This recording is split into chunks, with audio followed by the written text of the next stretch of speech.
Hello, j'espère que tu vas bien. Aujourd'hui, je te présente l'enregistreur d'écran le moins cher de la surface de la planète Terre.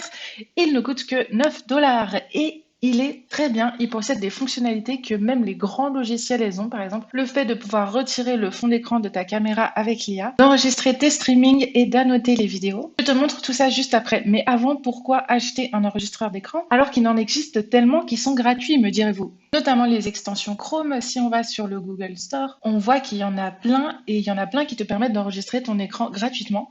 Et notamment celle qui a été créée par Alissa qui crée des applications géniales et toujours gratuites. Et celui-là est très très bien. Cependant, tu arriveras toujours à une limite avec un logiciel gratuit. Que ce soit le manque de mise à jour, de support ou les limitations imposées telles que la limitation de temps d'enregistrement. Si tu enregistres quotidiennement, il te faut un outil professionnel. Et un des plus connus, c'est Camtasia, et tu vois, ça coûte bonbon 200 € l'année. Alors évidemment, il y a plein de grosses fonctionnalités, notamment avec l'IA. Mais moi, ce que je te propose, c'est un outil premium qui coûte vraiment peu cher. Tu n'auras aucune limitation, tu le posséderas à vie. C'est une entreprise, donc ils vont continuer à travailler dessus.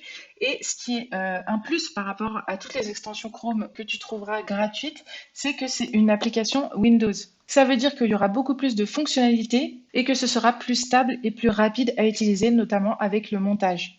Pour ma part, je trouve qu'il est très bien pour capturer tout ce qu'il y a sur ton écran, que ce soit des gameplays, des vidéos, des réunions ou des formations. Voilà comment ça se présente. Alors moi, je ne l'ai pas encore acheté, mais tu vois que tu vas pouvoir enregistrer soit ton écran, juste du son, des jeux ou alors faire du streaming. Au milieu, ici, tu peux choisir ce que tu vas enregistrer sur l'écran. Donc, une taille fixe, une région, tout l'écran. Ensuite, la webcam, tu peux choisir si tu l'enregistres ou non. Et une fois que tu l'as choisi, alors là, ça marche pas parce que je suis en train d'enregistrer évidemment avec un autre logiciel. Et dans ta caméra, tu vas pouvoir choisir déjà quelle caméra, ensuite la résolution, l'endroit où tu veux la mettre. Si c'est un rond ou un carré, tu peux retourner.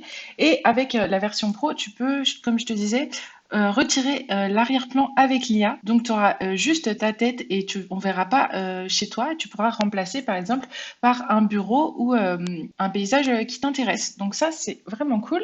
Également, tu peux enregistrer évidemment les sons système, le casque, etc.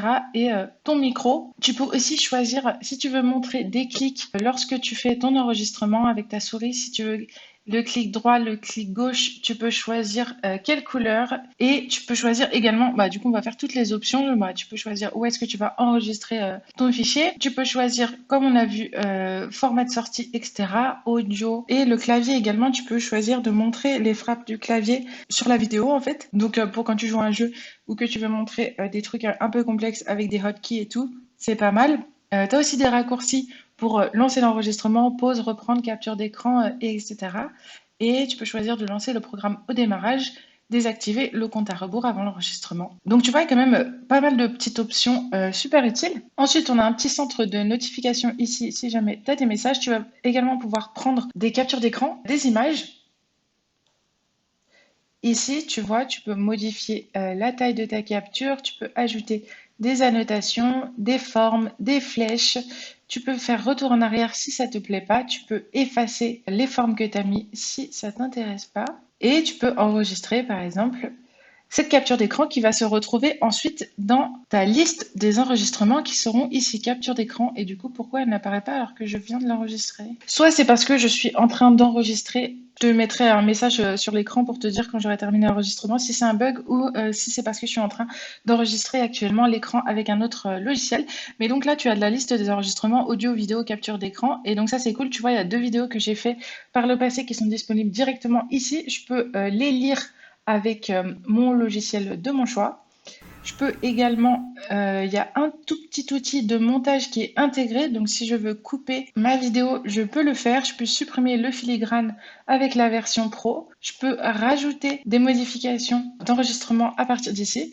Et je peux exporter le fichier. Donc, tu vois, c'est cool d'avoir un petit outil de montage directement intégré. Je peux aussi faire des enregistrements programmés. J'imagine que ça, c'est pour les gamers ou pour quelque chose comme ça. Tu as également d'autres petits outils. Donc, l'éditeur de vidéo, on l'a vu. Tu as un compresseur de vidéo. Super pratique parce que les fichiers vidéo c'est beaucoup trop lourd.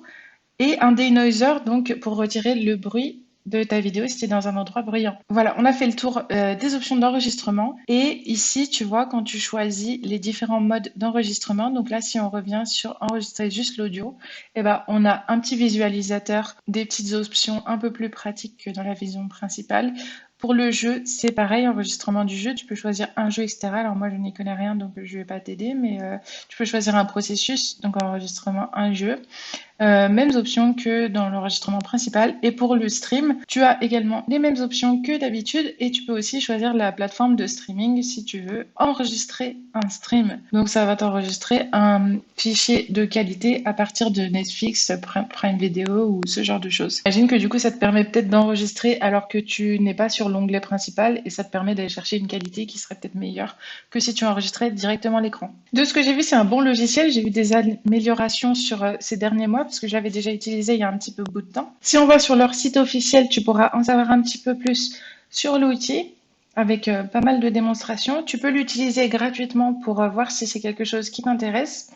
Et sinon, sur leur site, il est à 30 $ en version à vie et sur AppSumo, comme on a vu tout à l'heure, tu peux l'avoir pour seulement 9 $ pour un appareil et pour plusieurs appareils, tu peux augmenter. Sinon, c'est la même chose, accès à vie, etc.